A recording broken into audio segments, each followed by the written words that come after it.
শান্তি প্রভাত। পরমপিতা পরমাত্মা বলেছেন যে আমরা এখানে পড়াশুনো করতে এসেছি, তাই চোখ বন্ধ করে বসা আমাদের উচিত নয়।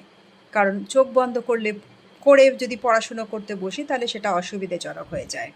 বাবা বলেছেন যে সময়ের মহত্বকে জেনে আমাদের ফার্স্ট হতে হবে, তাহলে আমরা তীব্র পুরুষার্থী হতে পারবো।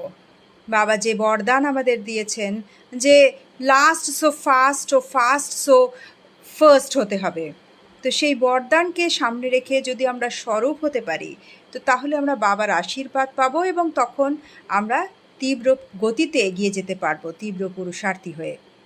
বাবা বলেছেন যে আমরা যদি নিরাকার সো সাকার এই মহামন্ত্র যদি স্মৃতিতে রাখি, তাহলে আমরা সহজেই নিরন্তর যোগী হয়ে উঠতে পারবো। ওম শান্তি।